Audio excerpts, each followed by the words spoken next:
जो मुस्कुरा रहा है उसे दर्द ने पाला होगा, जो चल रहा है उसके पाँव में छाला होगा। बिना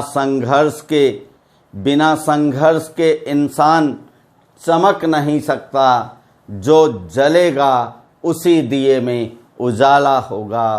तो दोस्तों, हौसले और जुनून की जान रखिए, अपने आप की औज और प्रतिभा को जगाए रखिए, तभी उजाला होगा आपके इस जीवन पथ में। तो दोस्तों, जैसा कि आपको पता है, मैथमेटिक्स की प्रश्नावली चल रही है, प्रॉफिट एंड लॉस, उसका अंतिम चरण, अंतिम पार्ट नंबर 6 आज आपको बताया जाएगा। तो मैं मोहन शर्मा आपके अपने YouTube channel take your goal पर आप सभी का हार्दिक स्वागत करता हूं। दोस्तों, क्लास में अंत तक बने रहेंगे।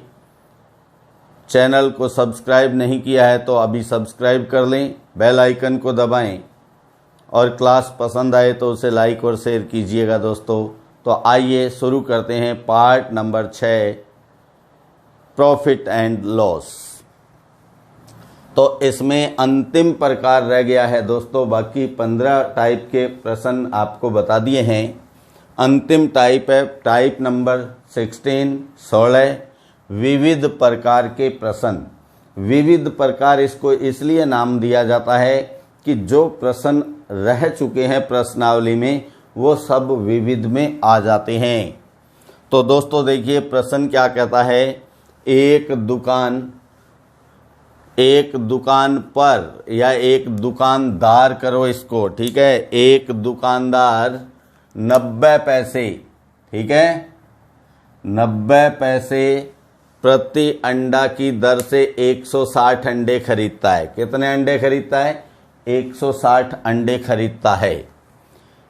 अब पहले खरीद लिए तो इसके क्रय मूल्य को यहीं अपन नोट करते हैं, यहाँ से हल करते हैं। देखिए, क्रय मूल्य कितने अंडे हैं? 160। एक अंडे की कीमत कितनी है? 90 पैसे। पैसे को रुपए बनाए तो 100 से भाग देते हैं, तो गुणा 90 पैसे बटा में 100 कर दिया तो ये रुपए बन गए दोस्तों। जीरो दोनों कट हो गई तो 16 में 144 रुपये। ये क्या है? ये है क्रय मूल्य। अब प्रश्न में आगे बढ़ते हैं। इनमें से 20 अंडे टूट जाते हैं, यानी 20 अंडे जो टूट गए वो आगे बिकेंगे नहीं, मतलब बिकने में 20 अंडे कम बिकेंगे जितने हैं। अब यहाँ लिखते हैं शेष अंडे। अब शेष क्यों लिखा? अंडे टूट गए। कितने टूट गए? अंडे टूट गए बराबर 20, और कुल अंडे कितने हैं? 160। तो 160 में से 20 घटा देते हैं दोस्तों, तो 140 अंडे ही बेचे जाएंगे, जिनका विक्रय मूल्य क्या होगा वो यहाँ लिखते हैं।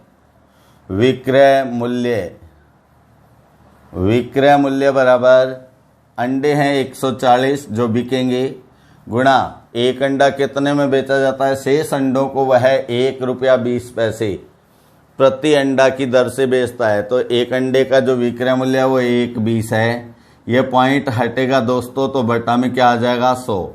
यहाँ भी 0 0 दोनों कट हो जाएंगी, गुणा कर दीजिए। 12 चौके 48, असल 4 असल को अपन यहाँ लिख देते हैं। फिर 12 एकम 12 और 4 16, ये रुपए हो गए विक्रय मूल्य, ठीक है। अब अपने पास क्रय मूल्य भी है, विक्रय मूल्य भी है, तो इन दोनों से हम क्या लिख सकते हैं? इन दोनों से लाभ, क्योंकि विक्रय मूल्य ज़्यादा है ना। 168 माइनस 144 बराबर 24 रुपये लाभ हो गया। लेकिन अपने से पूछा लाभ प्रतिशत, तो यहाँ वो ही बात भूले तो नहीं हो ना। क्रय मूल्य की वैल्यू कितनी होती है? 100%। क्रय मूल्य कितना है?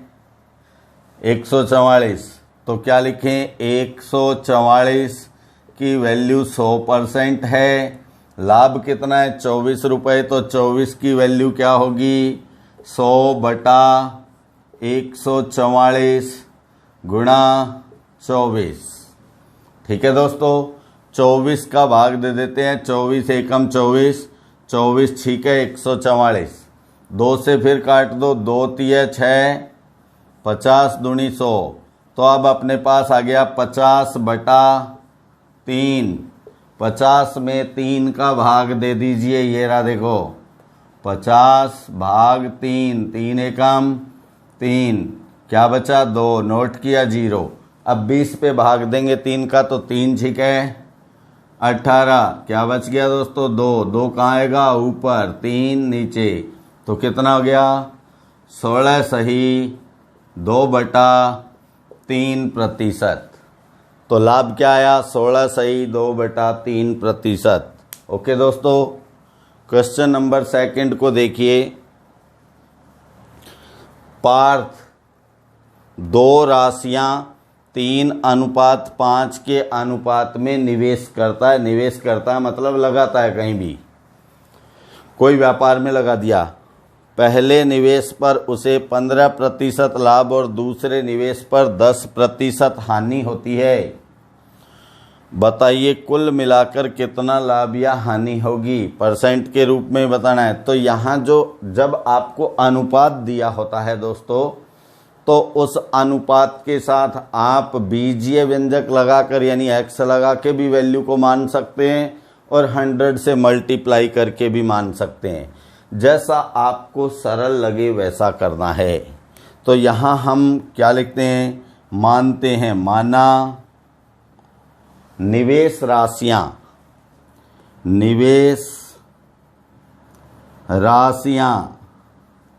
किस अनुपात में है, देखो 3:5, तो इनको 100 से गुणा कर दो, 300 रुपये तथा 500 रुपये। ये जो अनुपात है इनको 100 से गुणा करेंगे तो 300 और 500 हो जाएंगे। ये निवेश राशियां हैं दोस्तों, ठीक है। तो इस प्रकार अपन देखें कुल कितना निवेश हो गया, कुल निवेश इन दोनों को जोड़ दो, 300 प्लस 500 यानी 800 रुपये। तो कहने का मतलब है दोनों निवेश में कुल मिलाकर उसने 800 रुपये लगाए हैं। अब पहले निवेश पर क्या है, 15% लाभ, ठीक है। फर्स्ट निवेश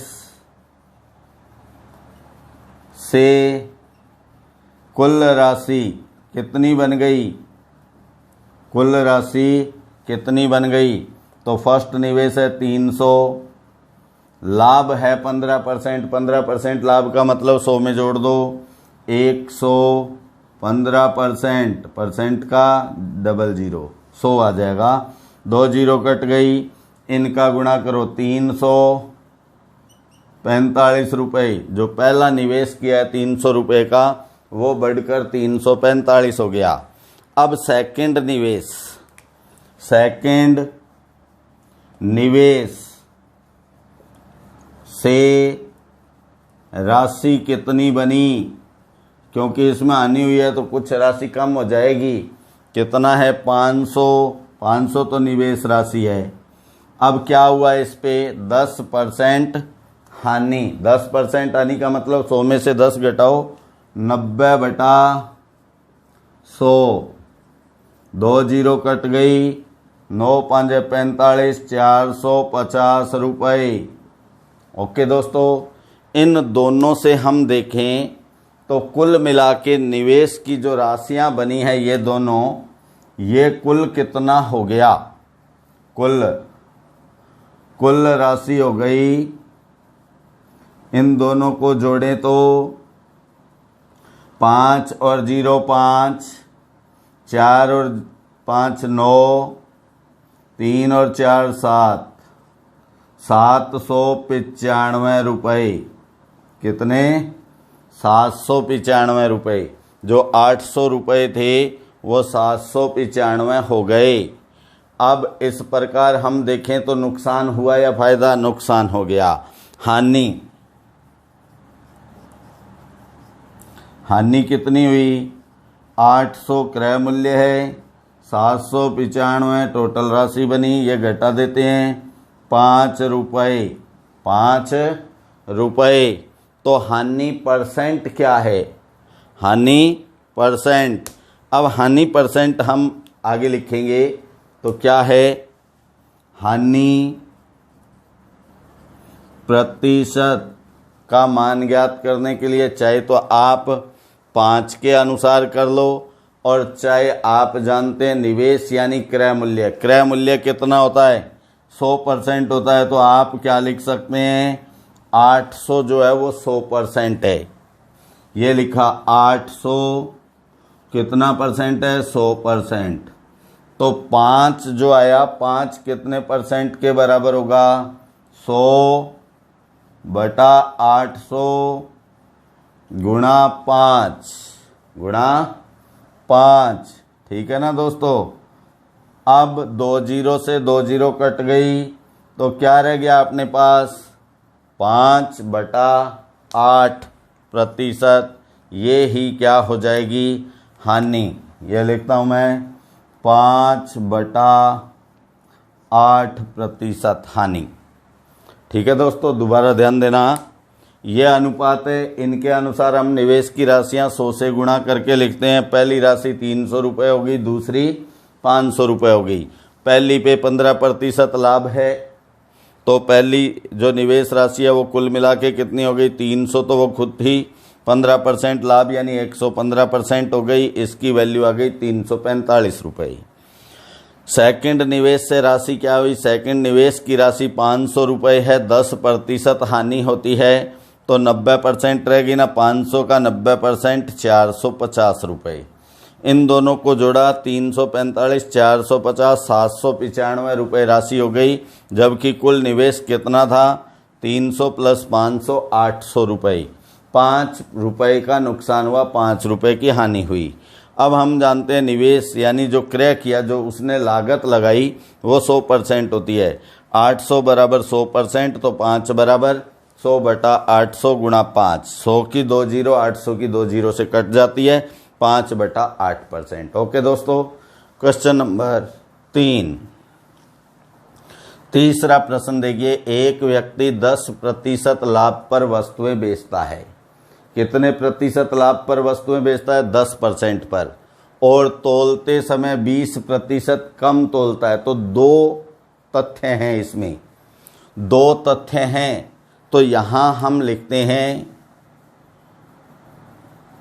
यहां हम लिखेंगे 100 किलोग्राम का जो मूल्य है वो 100 रुपये है दोस्तों। कितना है? 100 रुपये। अब अपने कह रहा है लाभ लेना चाहता है वो 10%। इसका मतलब क्या हो गया? 100 किलोग्राम जो है उसका मूल्य, वास्तविक जो मूल्य है वो 110 रुपये है। ये तो हुआ लाभ के अनुसार। लेकिन आगे वो कहता है तोलते समय 20% कम तोलता है। इसका मतलब क्या है? तोल के अनुसार 20% कम तोलता है। तो जो 100 किलोग्राम तोलना है उसकी जगह वो 20 कम यानी 80 ही तोलता है।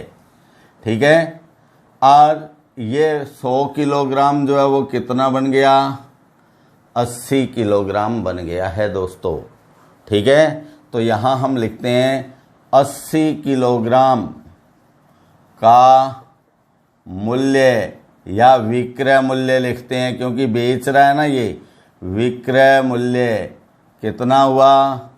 वो ही 110 रुपये। जबकि वस्तु कितनी थी? 100 किलोग्राम। 100 किलोग्राम का विक्रय मूल्य कितना हो गया? 110 बटा 80 गुणा 100।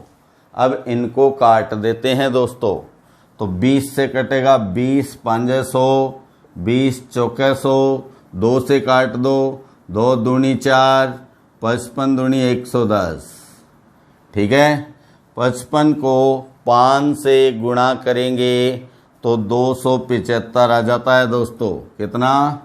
275। 5 5 25 का 5 असल 2, 5 5 25, 2 27 बटा 2। अब इसको जब हम विभाजित करते हैं तो कितना आ गया? 137.5। ये क्या है? प्रतिशत। क्या है? प्रतिशत कह दें, रुपए कह दें, रुपए। यानी अब अपने को निकालना क्या है इसमें? लाभ कितने परसेंट हुआ। तो देखिए खरीदा कितने में? 100 रुपये में, और बेचा कितने में? 137.5। तो यहाँ हम लिखते हैं लाभ परसेंट बराबर, लाभ परसेंट बराबर 137.5 माइनस 100 बराबर 37.5%। ये अपना यहाँ क्या हो जाता है? लाभ हो जाता है दोस्तों। अपना तो क्या हो जाता है? उस व्यक्ति का होता है जिसने बेचा है। अब है प्रश्न नंबर 4। एक दुकानदार पुस्तक को 10% लाभ पर बेचता है। अब देखिए आगे परिवर्तन क्या है। यदि उसने 4% कम पर खरीदा होता और 6 रुपये अधिक पर बेचा होता तो उसे 18 से 3/4% लाभ होता। क्रय मूल्य ज्ञात कीजिए। ओके सर, अब इसमें करना क्या है? इसमें 2 प्रकार की स्थितियां हैं। एक तो पहले वो 10% लाभ पे बेचता है। एक बदली हुई स्थिति, नई स्थिति क्या है? यदि उसने इतने कम में खरीदी होती, इतने अधिक में बेचता। तो यहाँ 2 स्थितियां हैं, इनको हम नाम देते हैं पुरानी और नई। पुरानी और नई स्थिति। तो यहाँ क्रय मूल्य लिखते हैं दोस्तों। क्रय मूल्य बराबर क्रय मूल्य x रुपये। कितने रुपए? x। और इस x की जो लास्ट में वैल्यू आएगी वो ही क्या होगा? क्रय मूल्य होगा। और यहाँ आपको दिया लाभ 10%, तो विक्रय मूल्य क्या हो जाएगा? विक्रय मूल्य 110% हो जाएगा ना इसका। x गुणा 100 में 10 जुड़ेगा, लाभ 10 है तो 10 100 में जुड़ गया, 110 बटा 100। 0 से 0 कट हो जाती है दोस्तों। तो क्या आ गया? 11x बटा 10 रुपये। ये हो गया विक्रय मूल्य। ये कौन सी स्थिति है? ये पुरानी स्थिति है। ठीक है। अब नई स्थिति में क्या कहता है? यदि उसने 4% कम में खरीदा होता तो जितने में पहले खरीदा उसका 4% कम यानी 96%। तो यहाँ क्रय मूल्य क्या है? यहाँ हम लिखते हैं क्रय मूल्य बराबर नई स्थिति का क्रय मूल्य जो x था पहले उसका 4% कम यानी 100 में से 4 घटाया 96 बटा 100। अब ये कट रहा है कितने से? 4 से काट दो। 24 चौके और 25 चौके, तो कितना आ गया? 24x बटा 25 रुपये। ये हो गया नया क्रय मूल्य। विक्रय मूल्य इस लाभ के अनुसार लेना है दोस्तों। बहुत ज़्यादातर विद्यार्थी गलती क्या करते हैं? वो इस 6 को पहले ले लेते हैं। जो अधिक कम रुपए मिलते हैं वो अंतर होता है और अंतर को बहुत बाद में लेना होता है। तो यहाँ लाभ कितना है? लाभ 18 सही 3/4% यानी 18 चौके 72 और 3 75 बटा 4%। ओके, तो विक्रय मूल्य कितना हुआ? विक्रय मूल्य जो क्रय मूल्य है ये 24x बटा 25। इसमें लाभ को जोड़ा जाता है तो लाभ कितना है? 75 बटा 4%। ये 100 में जुड़ता है तो कितना हो जाएगा? ऐसे 24x/25, ठीक है, गुणा अब देखिए 100 + 75/4 करना है आपको, तो यहां हम क्या लिख सकते हैं, 1 लघुत्तम 4 का 100 से 400 + 75 यानी 475/4। अब क्योंकि ये परसेंट है तो परसेंट का हटके बटा में 4 का क्या बन जाएगा, 400, तो 475/400। इनको काट दो दोस्तों, कितने से क्या कटता है, 25 से काटो, 25 एकम 25, 25 एकम 25, 22 बचा, 25 निमे 225। ओके, अब 4 से भी कटता है, ये 8 से भी कटता है, तो 8 से काट दो, 8 × 5 = 40, 0 की 0, 8 × 3 = 24। अब कितना आ गया, यहाँ लिखते हैं अपन 3 × 19, 19 × 3 = 57x/50, ठीक है। ये नई स्थिति का विक्रय मूल्य है। अब प्रश्न को आप पढ़ोगे ना, यदि 4% कम पर खरीदता और 6 रुपये अधिक में बेचता तो इतना लाभ होता। तो लाभ और 4% तो हमने ले लिया, क्या रह गया, 6 रुपये। तो कहने का मतलब ये दोनों स्थितियां, इनके विक्रय मूल्य का अंतर 6 रुपये है। तो 6 रुपये अधिक में बेचता ना, तो ये 6 अधिक है, तो इसमें से आप ये विक्रय मूल्य घटा देंगे। अब यहाँ आ जाता है, चूंकि लिख सकते हैं, प्रश्नानुसार लिख सकते हैं, 57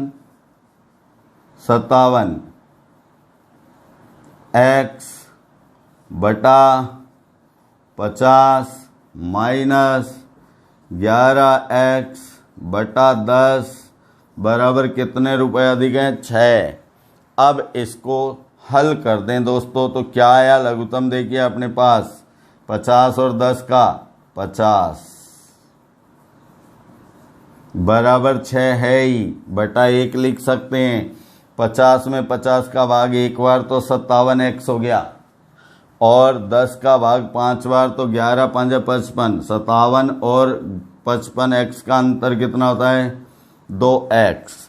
2x/50 बराबर 600। तो x की वैल्यू क्या आ गई, x बराबर 6 × 50/2, 2 से काट देना, 2 × 25 = 50, 150 रुपये। और ये ही क्या है, ये ही क्रय मूल्य है दोस्तों, यही क्या है, क्रय मूल्य है। अब देखिए इसमें, क्योंकि क्रय मूल्य x माना था, x की वैल्यू हमने ज्ञात की है, तो पुरानी स्थिति के अनुसार क्रय मूल्य विक्रय मूल्य आ गई, नई स्थिति के अनुसार क्रय मूल्य और विक्रय मूल्य आ गई। अब ये कहता है जो 6 रुपये अधिक में बेचता है, यानी पहले जितने में बेची है उससे 6 रुपये अधिक में बेचता है, इसका मतलब नई स्थिति का जो विक्रय मूल्य है वो पुरानी स्थिति के विक्रय मूल्य से 6 अधिक है। तो नए विक्रय मूल्य में से पुराना विक्रय मूल्य घटाएंगे तो 6 आ जाएगा दोस्तों। फिर अपने पास यहाँ एलसीएम है कितना, 50 और 10 का 50, 50 का भाग एक बार तो 57x ही होगा, 10 का भाग 5 बार तो 11 × 5 = 55, तो 57 और 55 का अंतर 2x, तो x की वैल्यू आ जाएगी 150। आप स्क्रीनशॉट लेंगे दोस्तों। हाँ दोस्तों, अब है प्रश्न नंबर 5। वो ही प्रकार है विविध प्रकार। जैसा कहा है, किसी वस्तु का 2/3 भाग 5% लाभ पर और शेष 2% हानि पर, यानी वस्तु तो एक है, उसकी 2 मात्राएं करके, 2 भाग करके उनको बेचा जाता है। तो यहाँ हम हल करते हैं, तो ये लिखते हैं, माना वस्तु का क्रय मूल्य, वस्तु का क्रय मूल्य बराबर कितने रुपए, x रुपये। जो पूरी वस्तु है, पूरी वस्तु का क्रय मूल्य x रुपये है। अब अपने पास दो भाग है, एक 2/3 भाग है, शेष भाग है। शेष भाग क्या हो जाएगा फिर 1/3 हो जाएगा ना। अब यहां लिखते हैं इसलिए 2/3 भाग का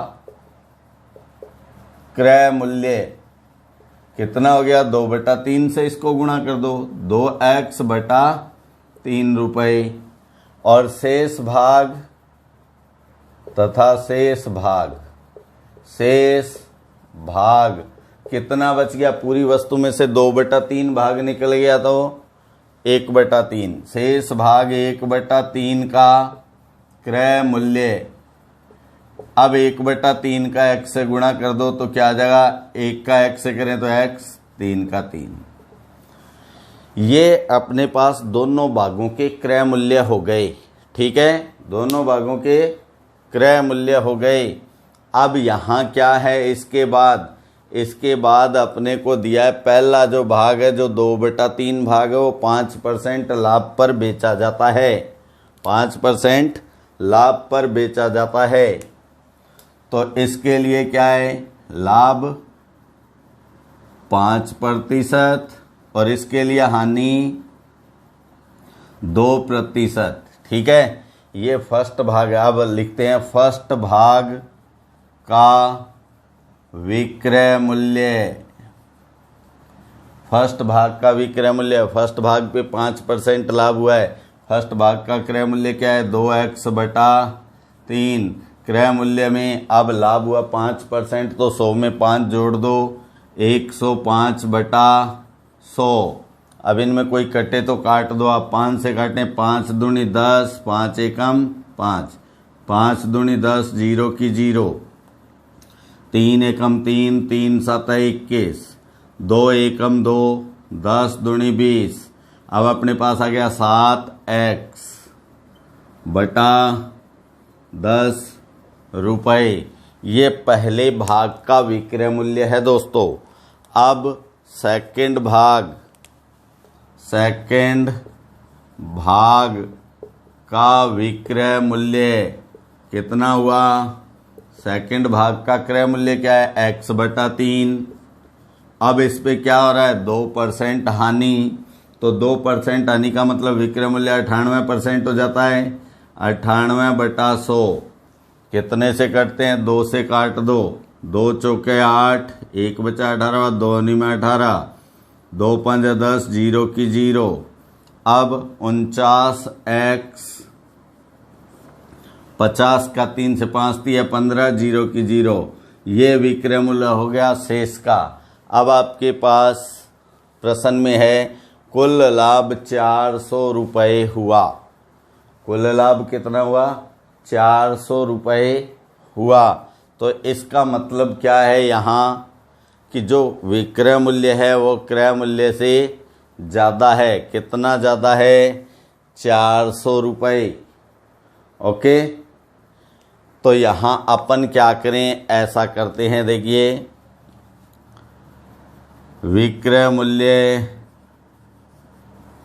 माइनस क्रय मूल्य बराबर लाभ।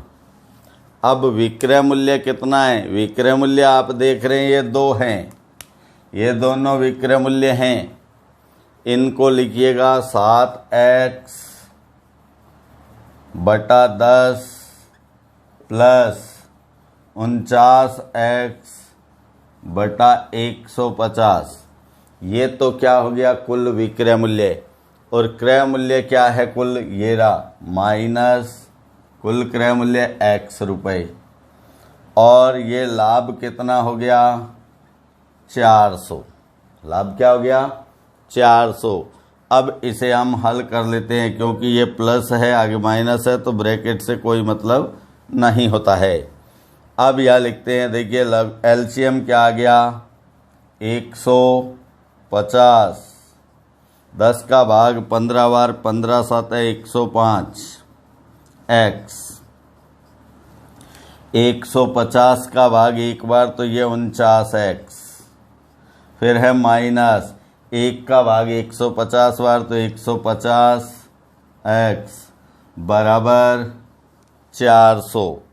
अब आप देखें ये प्लस के कितने हो गए 105 और 49, इनको जोड़ दीजिए 5 और 9 14, असल 1 और 4 5, 1 का 1 154x माइनस 150x, तो कितना रह गया 4x, या 1 लिख दें 4x बराबर 150 गुणा 400, 150 गुणा 400, तो x बराबर क्या आ गया यहाँ, x बराबर 4 से कटेगा तो कितना आ जाएगा 15,000 रुपये, और ये ही क्या है क्रय मूल्य 15,000 रुपये।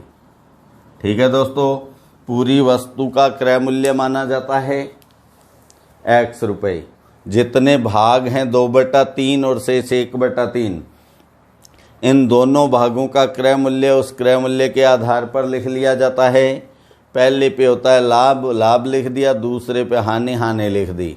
अब पहले भाग का विक्रय मूल्य और दूसरे भाग का विक्रय मूल्य देखा जाता है। इन दोनों विक्रय मूल्यों को जोड़ देते हैं तो कुल विक्रय मूल्य हो जाता है।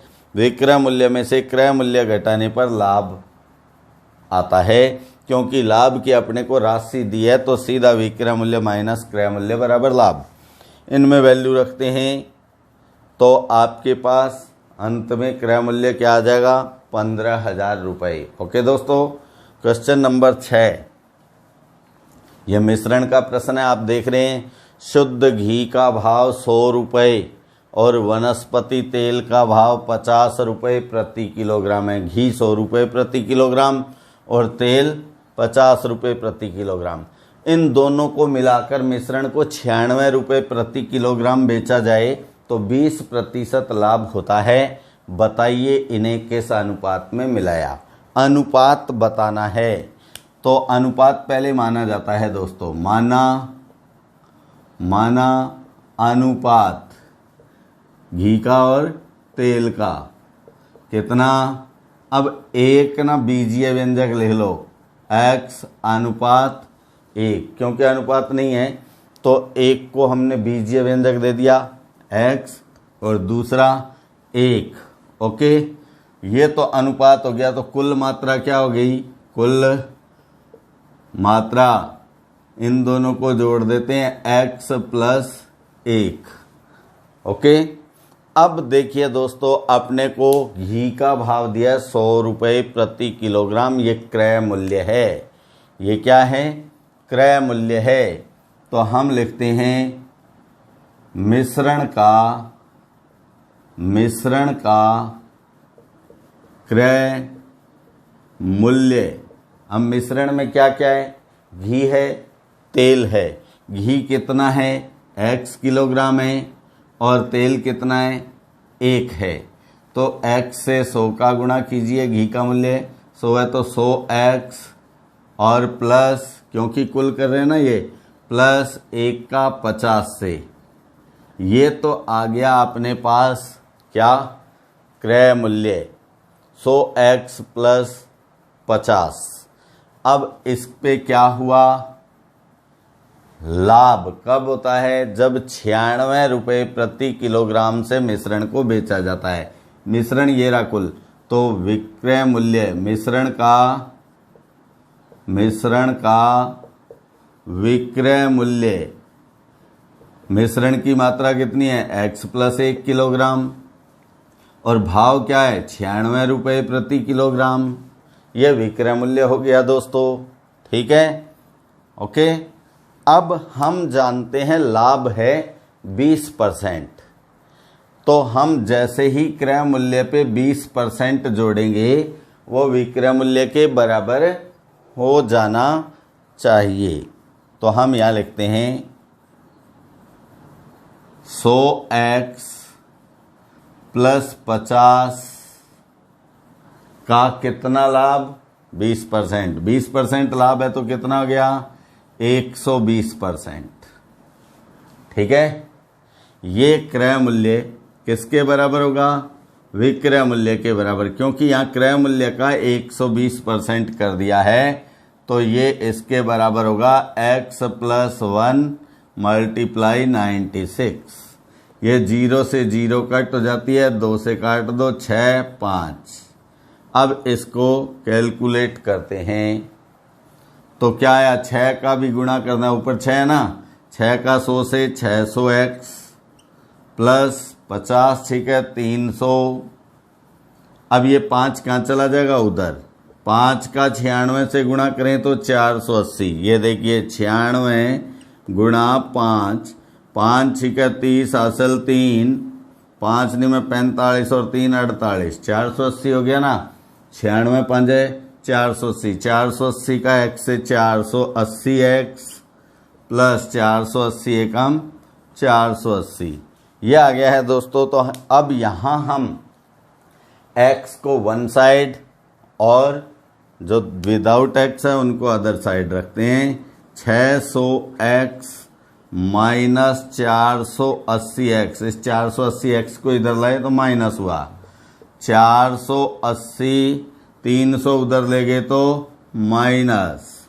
अब कितना रह गया यहाँ, 120x। 600 में से 480 घटा सकते हैं आप।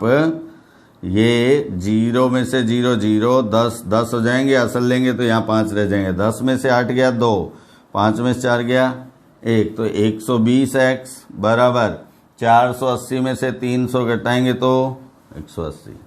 अब 120 क्या है, यहाँ गुणा में है, तो उधर जाके यहाँ क्या रह गया, अब x बराबर 180 बटा 120। 0 से 0 कट जाती है, 6 से काट दो दोस्तों, 3 6 18, 6 दूनी 12।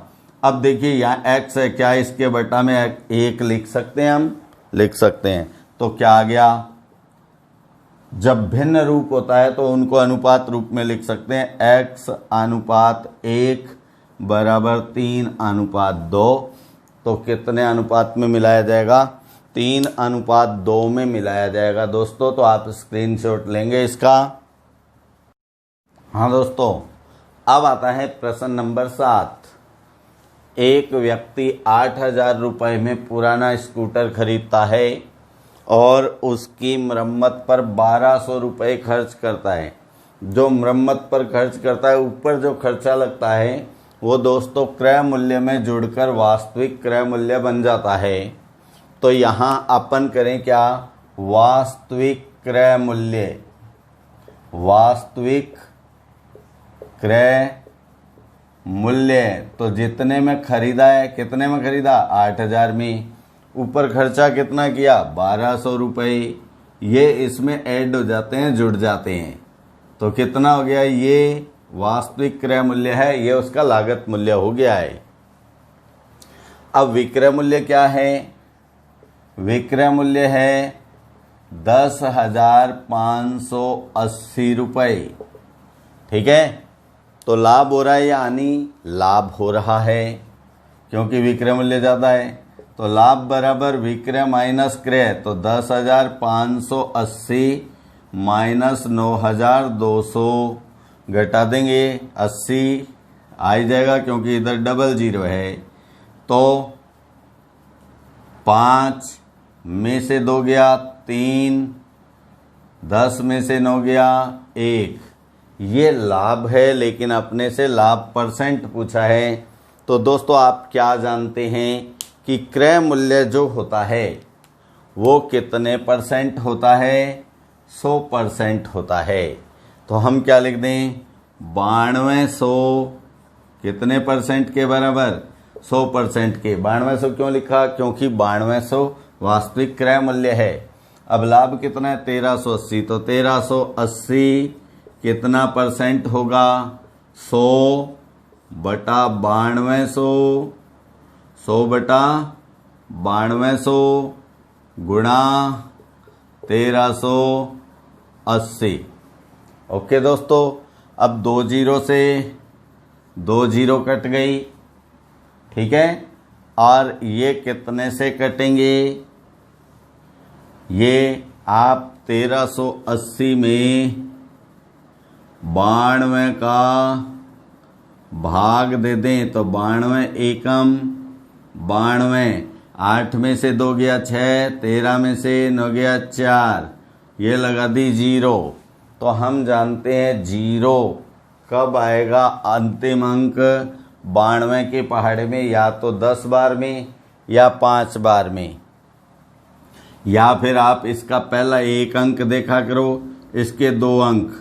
तो 46 पे 9 का भाग कितनी बार जाता है? 5 बार। 9 5 45, 1 बचता है, 10 हुए तो 10 पे 2 का भाग 5 बार जाता है ना। तो 92 5 460, तो कितना आ गया? 15% लाभ हो गया दोस्तों। कितना हो गया? 15% लाभ। अब ये प्रश्न है, 2 किस्म की चाय, जो चाय पत्ती होती है वो 2 उसकी अलग अलग किस्म हैं जिनका प्रति किलोग्राम भाव, पहली किस्म का 180 रुपये प्रति किलोग्राम और दूसरी का 200 रुपये प्रति किलोग्राम। अब इनको मिलाया कैसे है? 5:3। तो यहाँ हम डायरेक्ट पहले क्रय मूल्य लिखते हैं। कुल क्रय मूल्य, कुल क्रय मूल्य। तो यहाँ आप देखते हैं पहली किस्म जो है वो 180 रुपये प्रति किलोग्राम, उसका अनुपात क्या है? 5। तो क्या लिख दें? 5 गुणा 180, ये पहली किस्म का क्रय मूल्य हो गया, प्लस दूसरी किस्म जो 200 रुपये प्रति किलोग्राम है उसका अनुपात क्या है? 3। तो क्या लिखें? 3 गुणा 200, ये कुल क्रय मूल्य हो जाता है। ठीक है। और कितनी हो गई ये चाय पत्ती? 5 और 3 8 किलोग्राम का। ठीक है। अब इनको हल कीजिए। 18 5 90, 0 की 0, 3 दूनी 6, 2 0 की 2 0, यानी कितने रुपए? 1500 रुपये। ये क्या है? क्रय मूल्य। अब इसे कहा 210 रुपये प्रति किलोग्राम से बेचता है। अनुपातों के अनुसार 5 और 3 यानी 8 किलोग्राम कुल चाय पत्ती है, तो 8 किलोग्राम का कुल विक्रय मूल्य, कुल विक्रय मूल्य। तो विक्रय मूल्य क्या आ गया? कुल चाय पत्ती 8 किलोग्राम है और भाव क्या है विक्रय का? 210, 0 की 0, 8 एकम 8, 8 दूनी 16, ये आ गया विक्रय मूल्य। तो दोस्तों क्या हो रहा है? लाभ या हानि? लाभ हो रहा है। तो लाभ बराबर विक्रय कितना है? 1680, क्रय कितना है? 1500, कितना आ गया? 180 रुपये, ये लाभ है। अब अपने से पूछा है तो लाभ प्रतिशत क्या होगा?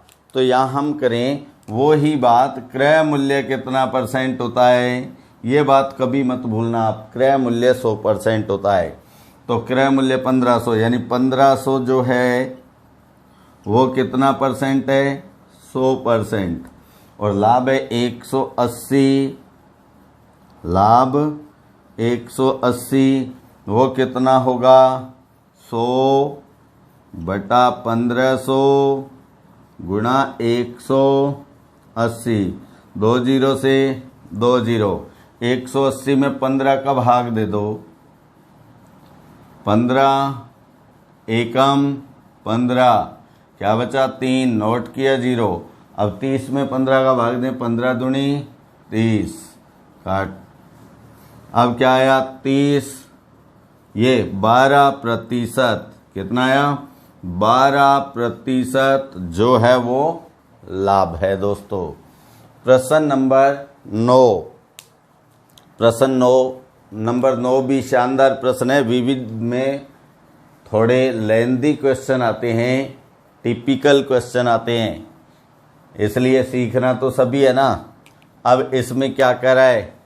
एक व्यक्ति ने 840 रुपये में 2 घड़ियां खरीदी। कितने कितने में खरीदी ये नहीं पता है, लेकिन इससे एक तथ्य सामने आया कि कुल क्रय मूल्य कितना है? कुल क्रय मूल्य 840 रुपये है। ये दोनों घड़ियों का मिलाकर है। अब यहाँ आप मानते हैं, माना पहली घड़ी का क्रय मूल्य क्या मानेंगे, x रुपए। इसलिए दूसरी का क्रय मूल्य क्या आ गया, दूसरी का क्रय मूल्य, तो जो कुल था ना 840, उसमें से x माइनस कर दो, 840 माइनस x रुपए, ये दूसरी का क्रय मूल्य हो गया। ठीक है दोस्तों, अब का है पहली घड़ी पर लाभ हो रहा है, दूसरी घड़ी पर हानि हो रही है। तो पहली घड़ी का विक्रय मूल्य, फर्स्ट घड़ी का विक्रय मूल्य, विक्रय मूल्य क्या होता है, क्रय मूल्य गुणा 100 प्लस लाभ, यानी 100 में 16 जोड़ा तो 116 बटा 100, 116 बटा 100 कितने से कटता है, 4 से, 4 दूनी 8, 3 बचा 4 में 36, 25 चौके 100, तो ये आ गया 29x बटा 25 रुपये। ये तो है पहली घड़ी का विक्रय मूल्य। अब दूसरी घड़ी का विक्रय मूल्य, सेकंड घड़ी का विक्रय मूल्य। अब देखो सेकंड घड़ी का क्रय मूल्य क्या है, 840 माइनस x। ये अब इस क्रय मूल्य को हानि हो रही है तो 100 माइनस हानि, 100 में से 12 घटाएंगे तो 88 बटा 100, कितने से कटता है ये, 4 से, 4 दूनी 8, 4 दूनी 8, 25 चौके 100, तो कितना आ गया 840 माइनस, ये इधर लिख देते हैं अपन। आप देखिए ये विक्रय मूल्य हो गया कितना, 840 माइनस x गुणा 22 बटा 25। ओके दोस्तों, अब अपने पास दोनों विक्रय मूल्य हैं, इन दोनों विक्रय मूल्यों को क्या करेंगे, जोड़ देंगे हम, और वो कुल विक्रय मूल्य आ जाता है। अब क्योंकि प्रश्न में हमें कहा है उसे ना लाभ हुआ ना हानि, तो कुल जो विक्रय मूल्य है वो किसके बराबर आना चाहिए, कुल क्रय मूल्य के बराबर। ठीक है, तो अब हम यहाँ लिखते हैं ना लाभ ना हानि, तो इसका मतलब विक्रय मूल्य बराबर क्रय मूल्य। विक्रय मूल्य कितना है पहली घड़ी का, 29x बटा 25, 29x बटा 25। दूसरी घड़ी का कितना है, देखिए दूसरी घड़ी का ये, आप चाहो तो 22 से गुणा भी कर सकते हो, तो गुणा कर दें, 0 की 0, 22 चौके 88, असल 8, ध्यान रखना, फिर 22 8 है, आप गुणा करेंगे तो 176 आएगा, 8 से 8 जोड़ें 176 में से, में 184, फिर माइनस 22x बटा में 25। ये तो हो गया कुल विक्रय मूल्य। ये किसके बराबर होगा, ये 840 जो कुल क्रय मूल्य है उसके बराबर होगा, तब भी स्थिति आएगी ना लाभ ना हानि। तो बराबर क्या लिख दें, 840। अब इसे हल करते हैं अपन, तो यहाँ एलसीएम क्या है, दोनों में ही क्या है 25, तो 25 को डायरेक्ट उधर ले जा सकते हैं ना अपन, तो क्या आ गया 29x प्लस 18 480 माइनस 22x बराबर, ये 25 उधर चला जाएगा, 840 गुणा 25। ओके दोस्तों, अब 29x में से 22x घटाएंगे तो क्या आया 7x, 7x, और इनका गुणा करें 840 का किससे, 25 से, तो 0 की 0, 25 चौके 100, हासिल 10, ये रही 10, फिर 25 8 है 200, 200 और 10 210। अब ये जो 18,480 है इधर आएंगे तो माइनस हो जाएगा, 18,480, ये घटा दीजिएगा, 21,000 में से 21,000 है ना, इसमें से 18,480 घटा दें तो 0 में से 0 0, यहाँ असल लेंगे 10, इधर 9, यहाँ 20 रह जाएंगे ना दोस्तों। 10 में ये 0 में 0, 10 में से 8 गया 2, 9 में से 4 गया 5, 20 में से 18 गया 2, तो क्या आ गया 2520। ठीक है, तो x की वैल्यू क्या आ जाएगी, x बराबर, ये देखिए 7x के बराबर है, वो होता है x बराबर 2520 बटा 7, 7 का भाग दे दें, 7 तिया 21, क्या बचा 4, 42 हो गए, 7 6 42, 0 की 0। ये ही क्या है, कौन सी घड़ी का क्रय मूल्य है, लाभ वाली घड़ी का क्रय मूल्य है। ठीक है दोस्तों, अब आगे जो आपको एक प्रश्न दिख रहा है, ये प्रश्न, ये आपके होमवर्क का प्रश्न है दोस्तों, आपने इसे करना है और इसका आंसर कमेंट बॉक्स में जल्दी से जल्दी देना है।